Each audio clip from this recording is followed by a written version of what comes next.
Hi, my name's Joelle, and this is Claire, and we are third-year students. Oh, it's so cringy. I love it. Oh my goodness. Oh my god. All right, I'm going to be right back. I'm going to get the photographer. Okay, Yep. Okay. sounds good. This is episode 7, yes? I don't know. I think it is. I have 5 and no 6 idea. went up on Friday.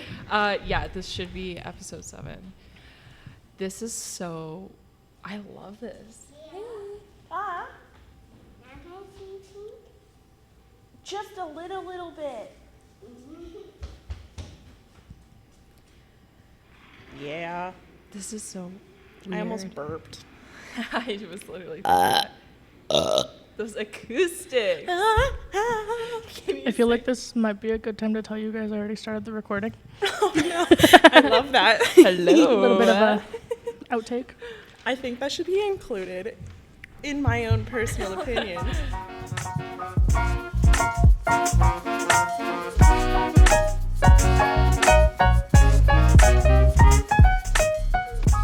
Is that through the...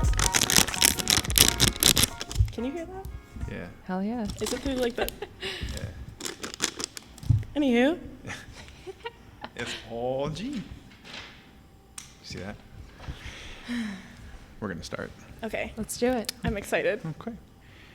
Hello, everybody, and welcome to the Hindsight Grad Show Podcast. This is a show dedicated to highlighting the visual communications grad class of 2020 while building community connections. On the show, we will be speaking with students of the visual communications graduating class, as well as local artists, designers, teachers, and business owners.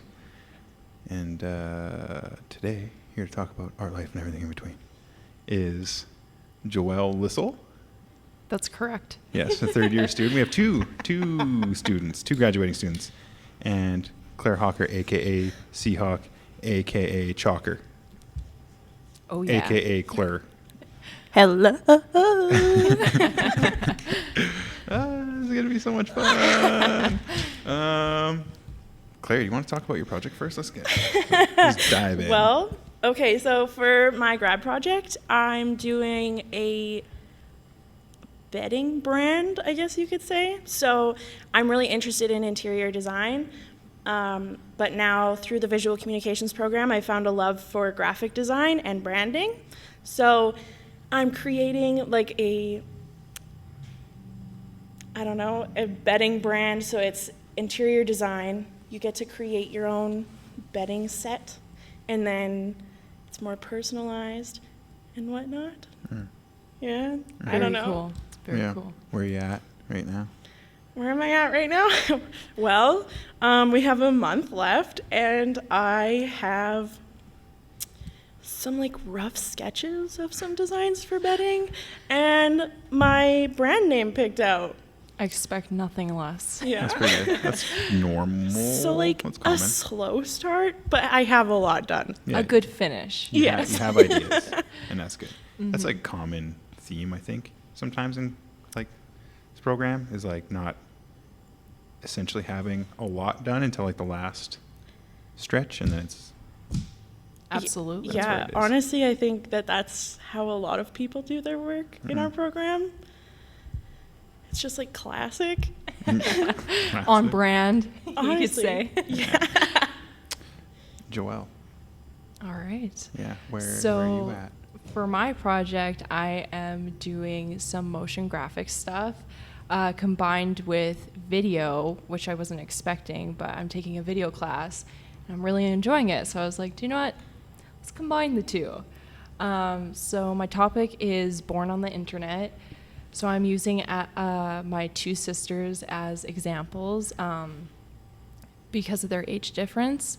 And through that, I'm trying to demonstrate how my one sister, Kiana, who is 18, she logged into Instagram. She wanted to be there. And my sister, Tamara, who is 12, did not have that option. And she was just posting online through family and friends. So it's a little bit of a heavy subject, but I think it's necessary to start talking about. So yeah. Okay. do you, like, because you said there's like a big age difference, and then, so you feel like there's like a gap in between the way we view social media? Yes, definitely. I feel like now it's expected that you're supposed to be okay with being online, and you know, like, the consent isn't there. So that's what I'm exploring right now through my project. Okay. Yeah. Where do you feel you fit in, internet-wise? Well, I remember asking my mom if it was okay for me to create a Facebook account, and it took her forever to say yes. So I'm fitting in with choosing to be online. So. Okay, so like the choice to be online as opposed to just like being, born on the internet. Yeah, there you go. There, now it's all sinking in. Yeah. That's perfect. That's cool. That's very cool. Yeah. Mikal, I totally forgot to introduce you. Also, That's fine. Mikal's also here, everybody. Oh, yeah. Every Whoop, show, whoop, whoop, yeah, whoop. Mikal, you have children of your own, correct? Yes. Mm-hmm. How do you feel about the internet and your chillins? I completely understand where Joelle's coming from with the lack of consent. Mm-hmm. I don't post pictures of my kids very often. The ones that I do, it's always like, okay, can I put this on Snapchat? And I make sure it's something that's going to be removed within a day. So, like, it's really up to them. I very much push that consent aspect with everything in their lives, really. And, like, I have made a social media-based thing for family, but it's completely locked down. And even then, the kids get to decide if anything gets posted. And I feel like that's the attitude that people need to start realizing we need to have. So I definitely, I'm very excited about Joelle's project for sure. Oh, thank you. Yeah, that's cool. So instead of just like posting images of your kids, letting them kind of decide for themselves. Yeah. I'm wondering kind of how my project is coming off to some of the other people in the class, because we do have lots of parents here in the program, which is awesome, getting that education. So I was worried I might, catch some, flack for it. But yeah, so far everyone's all in. Yeah. So. I think a lot of people are on the same page of like they don't want their kids to be seen, essentially, just in case there are people that are not cool on the internet, It's a good way to word it. Yeah. Yeah, so like they don't want to just like advertise their children all the time, right? Because they don't know what they're getting into as kids, right? Like they're just. But like even so, like from the other side of posting your kids on social media, it's kind of like an archive, kind of. I feel like that's how some people treat it. So you have a baby, newborn, you post it to share with your family and friends, but then also it stays there and it's like a memory, you know what I'm saying? Yeah. So to some people it could be an archive for photos of their children as they grow up. Yeah. Maybe we need to throw back to the old photo albums. Well, yeah. Yeah, and that's exactly one of the points I do touch on in my video aspect is I have my sisters flipping through a photo album, and Kiana, she has loads of pictures of her in the photo album, and then in comparison to my sister Tamara, who's 12, it's empty because it's all online. And it's not tangible anymore. It's very cold and digital. Yeah. True, like even photography is all digital. So when you take photos, it's just put into like a digital album of sorts. It's not printed anymore. Yeah, I can't remember like the last time like my mom printed like a physical photo. I just see it all the time on my feed. It's just it's just online now. Yeah. Yeah, that's good in a way. Like sustainability. Yeah, I mean, I'm definitely not like fully against it. It's just something I want to explore. So, I mean, like, who knows? Like in the future, if I ever have kids, if I will post them online, like that's something I'm not sure about. So. Yeah. I don't know. Things are, like, do you guys think things are changing online? Like, TikTok, like that's the thing. I love Yeah, TikTok. whatever. Don't come I'm for obsessed. TikTok. But do you think like the environment where kids are exposed to like massive amounts of people is changing? Yes. Yeah. Yeah. Well, I also think, like, I don't know, when I was a kid, I used to go outside and play outside for like 4 hours instead of kids these days being plopped in front of an iPad and playing on an iPad instead of going outside and exploring their imagination. But, like, I don't know. I guess that just shows, like, the time that we grow up in. Because when I was a kid, yeah, there was technology, but it definitely was not as advanced as it is now. Yeah, and it's hard because also sitting in front of an iPad, it can be a tool as well, you know, like it's a visual aid. So there's two sides to the coin here, and it's hard to find that balance. Are there lots of things geared towards kids, like the games? Are they my games God. / educational tools, or are they Yes. just like, okay?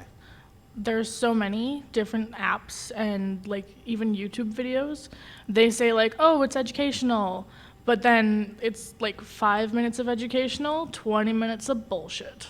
And you got to be really careful with that stuff for the kids' sake, because like, yeah, too much screen time, I've seen it. I let my kids have too much screen time for quite a while, and now as we're cutting it back for them, I can see the difference. Like, Even educational stuff, it's not the same as having someone there one-on-one helping teach. yeah. What are some of the differences that you've noticed? The biggest thing is my son is obsessed with video games. Now he is finally starting to read. He's 5 years old, and he just finally picked his first book for himself. In comparison to my daughter, who didn't get the same screen time when she was like super, super young, she's been reading for just about a year and a half. She's been looking at books on her own. Okay. So that's interesting. So like focus is like stronger without screen time. Yeah. Well, I wouldn't say stronger necessarily, but different. Like, my daughter will focus on her reading for about half an hour. My son knows he has 2 hours of game time. He will concentrate for those full 2 hours. You can't tear him away for anything because he knows it's limited. Yeah, that's fair. You gotta use it while you got it. Yep. Yeah. Claire, do you want to play, I don't know, the bad guy? Whatever. The opposite opinion for the rest of the show. I mean, I do like to Forever. stir the pot. Yeah, so. just kidding. You can say whatever you Got a want. wild one over here. Well, I don't know. Like, I don't know. I played outside a lot as a kid, but I sure as hell did not like to read. Still do not. Reading ain't my thing. I don't know. That's okay. Everyone is different in their own ways. Yeah. Yeah. I definitely feel like the pace, though, the fast pace of the internet, like even Vine. Oh, I loved Vine. 5 seconds of content, and I would watch it over and over and over. But then sitting in class, you know, I'm fidgeting now. Like, I cannot focus. So I think that's a major problem with it, is your attention span is so different depending how much you're online. And, you know, at an early age, too, how's that affecting you growing up? So, These are some tough questions. Yeah, these are. yeah, we're We need getting deep. a doctor, like a psychiatrist in here. Yep. Or something It ain't me. to help us answer these questions. Claire, you want to talk about bed sheets and stuff? I mean, well, Okay, what made you want to be in design, like interior design? And then what made you, two-part question, what made you come here? oh, this is going to be a story. Yeah, let's hear it. Well, so with the first question, starting with the first question, as a kid, I would watch HGTV with my parents, seeing how, like, I don't know, they have their own shows about interiors and, like, building their own houses and creating spaces for people. that was kind of where it stemmed from, I think. Like, I would love to have my own HGTV show. And honestly, I think it would be kind of cool, you know? Oh, yeah. Like, it would be kind of fun. But, yeah, so that's been, you know, an interest of mine for quite some time. Coming to Medicine Hat for visual communications was, I'm not going to lie, kind of a backup plan. But, you know what? It was good. I'm enjoying it. I'm going to keep saying that until we graduate. I'm enjoying it. It's still going. But, yeah, so I had applied to 2 other schools for interior design, but I hadn't got in. I was put on the waiting list, so this was a backup plan. But still towards the same ending goal of design. Okay. Another 2-part question. Oh my gosh. Yeah. Okay. Here we go. Would you plan on continuing an education, like pursuing interior design when you get out? Question number 2. What would your HGTV show be called? And like, what would you do on it? Oh my God. That's Well, the fun one. that one's going to be difficult. I don't know. Let me brainstorm as I answer that first question. So after visual communications, I was thinking about going back to school for interior design. Still am, not as hard thinking about it. Like, it's not just because tuition's going up. I kind of enjoy the whole graphic design marketing kind of thing, so I might play with that for a little while and then maybe go back. I'm not quite sure. If I do go back, though, I probably wouldn't do the full degree. I'd probably just do like a diploma or certificate of it, because theoretically it's the same information for like the foundations, but it's just applied differently. And I still don't have an answer for the second question, so. Should we all just brainstorm for Claire? Like, what are we thinking? Claire definitely has to be Claire. Claire in the city. Or Claire in the city. small town Claire. Oh. I feel like Claire in the city. Claire in the city. Yeah. Sorry. Claire in the city. Claire in the city. What would be your main focus? Would you go in and like Wreck-It Ralph the house and then rebuild it, or would you? I could see it more like pillows and, you Yeah. know, like I really do. what like, kind of couch. and Yeah, stuff I like do that. like the decorative stuff like inside, Mm-hmm. because I don't have the knowledge on like the actual like architectural stuff. It still would really interest me to just like destroy the whole place and rebuild it. But with my education now, don't know if that's feasible. Yeah. But no, yeah, I'm really interested in like the interior decor aspect of it. Like, Well, I mean, your apartment looks incredible. I mean, so- like, shout out to my parents. Yeah. Yeah, I like when I picture your show, I picture you going into houses that like couples have already renovated, and you just tear them apart, and then you start Ooh. ripping apart their renovations right in front of them. I just Yeah. stir that pot. Like you just bring a hammer with you Oh, and you just yeah. start dismantling Going things. at it. And then you teach them about the importance of proper Proper design. design. Mm-hmm. Mhm. Yes. I could see that. HGTV. Let's get it going. Let's get it going. Mm-hmm. Yeah. Cool. You guys want to talk about ASMR or? It's Claire's favorite. Claire is the queen of ASMR. An expert. I mean, like, I'm not gonna lie, I'm kind of good at it, but I'll save it for later. Oh boy. I don't know. You don't know? I have a question for you, Claire. Yeah. You said you watched a lot of HGTV. Yeah. What's your favorite show?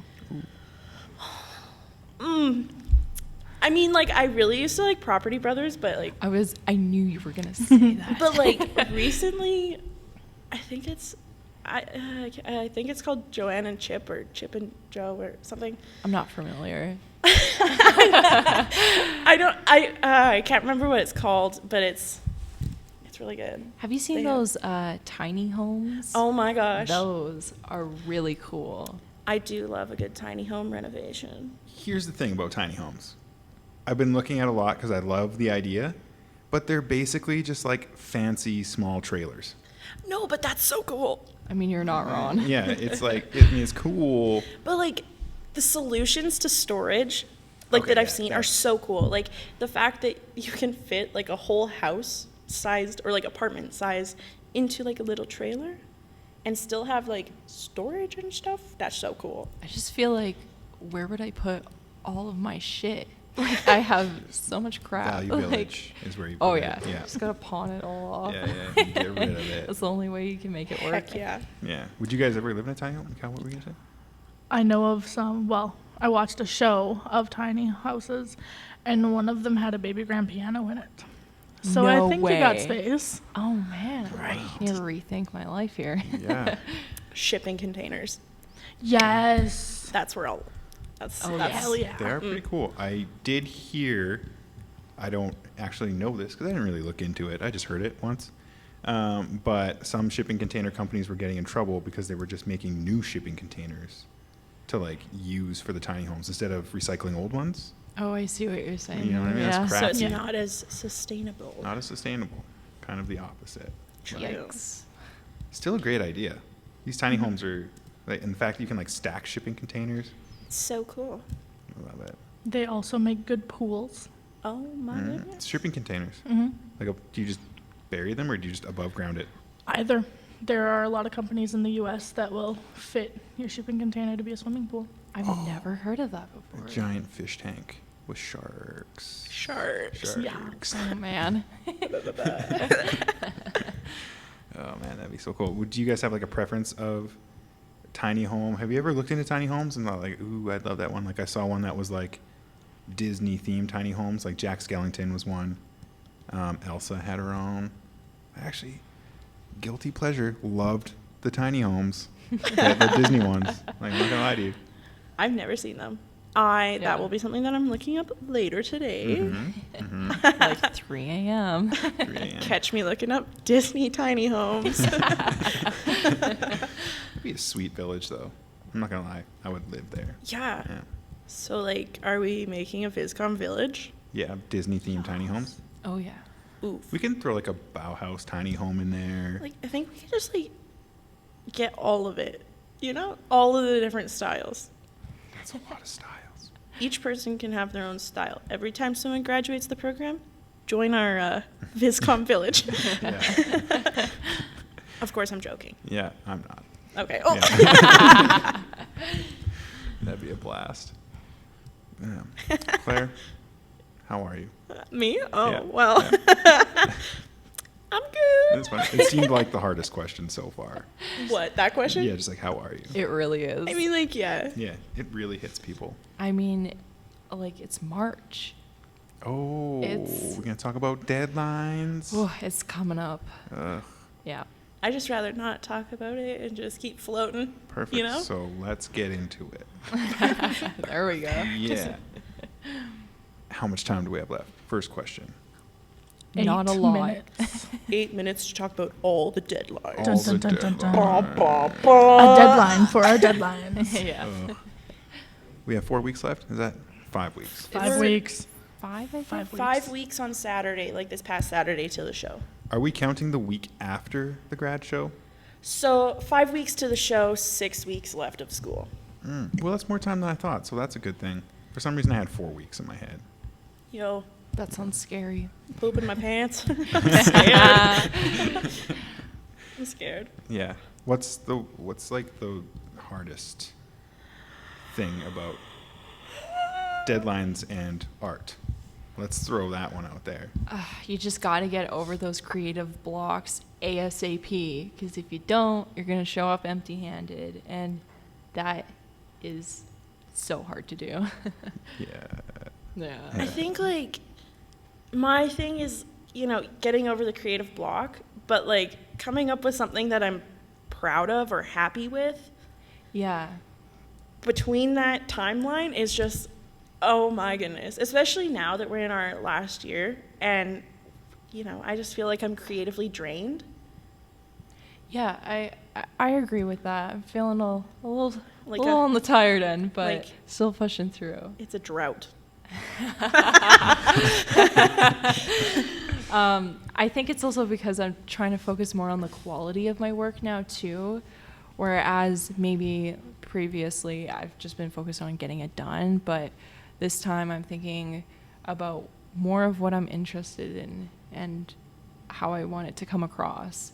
So I think that also adds extra pressure to myself, Yeah. along with those lovely due dates. That comes way too fast.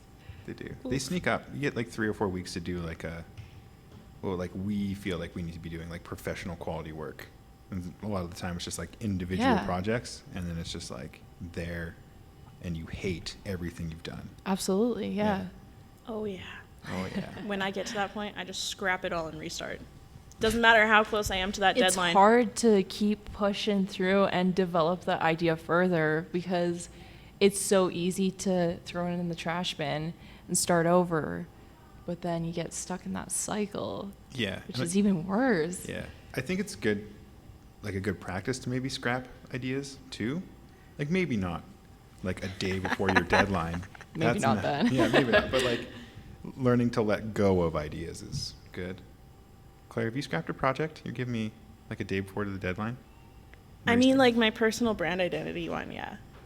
It was like 2 days before it was due, and I restarted. You did good though, right? Like your final Oh, product was like, I was so pleased with it. Like, that's what I strive for. The fact that I can, yes, scrap it all and restart, but then still be proud of what I come up with. Or like, That right there is talent. how do it you doesn't always work out. how do you find like getting, so you were able to like in 2 days create like a product you were happy with. What do you think it was about those previous couple of weeks where you were trying to create this brand identity and you just couldn't be happy with what you're doing? But what? Does that make sense? Do you guys understand? Like, what is it about that? Yeah, like so, like you can have, because this happens to like me sometimes. You have all this time to work on something and you're just never satisfied with it. But then when like crunch time gets there, that's when you come up with the thing that you're satisfied with. Like all of a sudden, it's just like there. I think it's because you're forced to go with the idea you currently have and you have to work on it. So I think Yeah. it's a part of maybe almost convincing yourself that it's a good idea because you got no other options because you're stranded and you got to get moving. Yeah. No, yeah. I feel like it's also just the pressure. You get really stressed out and you're like, you know what? Let's just push this one as far as I can get it and see what happens. And see what happens. Yeah. Is there a roadblock that you guys find that you run into with most projects? Like for some people it's typography. They just don't know, like they can't settle on like a layout. For some people it's like the images they want to put in or like the graphic they want to do. Do you guys have like a thing that you usually get stuck on? I would say the layout for me. The layout? That might be one of my weaker spots. So I'm trying to work on that. I dropped photography too to go into type too to work on that. So Yeah. I mean, that's a good class though. Like you learn a lot in oh typography. yeah, really working on that skill right now. So far so good. Yeah. I don't really know. It's different for every project. I think it's making it my own. So having an idea, but then finding a way to make it seem my own, well, like I'm not plagiarizing, just like to say that. Yeah. But like, Doing it for yourself instead of just yeah. doing it for a project. yeah, making it something that I'm interested in. Okay. Mikal, do you have a thing? Process. Tracking my process always just kills the process. Mm. If I am thinking about I need to keep track of this, I need to take photos of this, I'm like, okay, well, I don't want to, so I'm just not going to do it. And then I'm lacking process. So do you find that as like a process is distracting for you to do? So you like lose sight of where you want to go on your project? Or is your process just something that you feel like you could improve on? I love the process I go through, it's just keeping track of it and having to like take the photos as I'm going through it and write about it as I'm going through it and write about the things going through my head. That's when I'm like, I don't really want to change it now because it's too much above and beyond that's unnecessary to the final outcome. Okay. What if you did like a time lapse of you working each class, Oh, or I like love each time those. you sit down? Those are 'Cause so then, great. Yeah, like because then you don't have to worry about the taking photos. It's all just documented already, you know. So then it eliminates the photo taking, and then if you were to just do like a quick little reflection on what you did during that time lapse. If anyone knows how to make my computer do that for me, let me know because that would be great. That's actually pretty cool. You can do that on your phone, can't you? I have no I idea. think so. I think there's like a record option that's on like an automatic time lapse feature. Potentially. It just compresses it. That's actually a good idea. Yeah. Then I'm afraid they would see how much work I'm not doing. But that's part of your process. Yes. Everyone's process is different. Maybe you sit there and like, Go on your phone, yeah. Instagram. Yeah. Sometimes you just need to procrastinate a little bit. Yeah, that's true. Everyone's got their own. I think that's one of the things with process too, is like figuring out your own process, because they do teach us like different methods of process, like a blog or a written process or like lots of photos, and then eventually you just like you realize that you don't like doing a lot of photos, so you do like more written stuff, or like you focus more on the blog. You just like find out your own version Your of own process. path through your work. Yeah. Choose your own adventure. As James would say. Yeah, choose your own adventure. James' classes are sweet. Yeah. They're so fun. Yeah. I love them. That's where I started getting into the motion graphics, and I love it. It's so much fun. It is. It's like fun to see your or your illustrations just like move around, or like it's like an imaginary world that you can like see moving actively. Does that make sense? Yeah. Oh, yeah. I like that. I love the class. I just like don't get it. It's a learning curve for me. It's so different. So yeah, totally. When I first started that, I was like, what am I getting myself into here? Yeah. Just questioning everything. No, but it's so fun. It's It's great. And it's good though too, because like the interactive media and the web portion is like a huge part of design now. So like Definitely, yeah. getting that learning curve whiplash is like, it's good. It's Oh. overwhelming at first, but overall, in the grand scheme, it's so worth it. Very, yeah. Yeah. No, it's definitely important to marketing, especially like talking about social media Yeah. and such. That's where I learned to do my Snapchat filters, and those are so much fun. I mean, who Yeah. doesn't like a good filter? And you get to make Snapchat filters in True. class, which is Yeah, it's like, come that's on. fun. You can share it with your This is a friends. project? Okay. yeah, that's exciting. But I think we're out of time now, actually, too. Yeah. Oh. Yeah. I really wanted to hear Claire's ASMR, but that's fine. Next time. Oh, no. It's so cringy to listen Okay. to. All right. Yeah, there it is. Thanks again to our guests, Claire Hawker Yeah. Thanks Yeah. for having me. and Joelle Lissel. Yeah, thank you. Yeah. Thanks again to the co-host, Mikal. Yay. And thank you for tuning into the Hindsight Graduation Podcast. Claire's just itching to make so many noises right now. Thank you, Jordan, Yeah, you're welcome. for putting on the podcast. You're welcome. Mikal, you too. Yes. Thank you. Thank You're you. welcome. Yeah. Thank you. Yeah. All that. To learn more about our grads and to listen to more episodes, click like, subscribe. Grad Show MHC is on Facebook and Instagram. Are you going to do a shout out click? It looks like you're shouting out. At Grad Show MHC. Woo! Yeah. And check us out on our new website, hindsight.gallery, which Joelle actually helped design yes, I there. did. Yes, so please go check it out. Give it some love. Yes, Yeah. RSVP. Oh, yeah. RSVP. RSVP. RSVP. Okay. Bye. Say bye. Bye. Bye.